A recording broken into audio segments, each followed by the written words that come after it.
The biggest mistake that property owners make when selecting paint for their home is making sure that they select the right type of paint.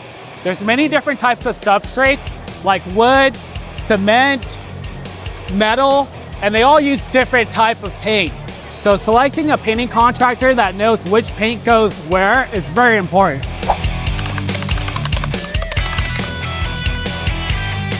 Yeah, there's many different types of paint material that are out there. Some paint material will give you longer life.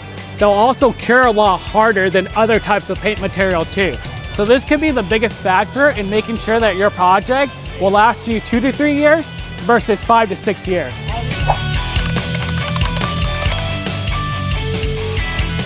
What's important in selecting the right painting contractor is number one, pricing plus quality.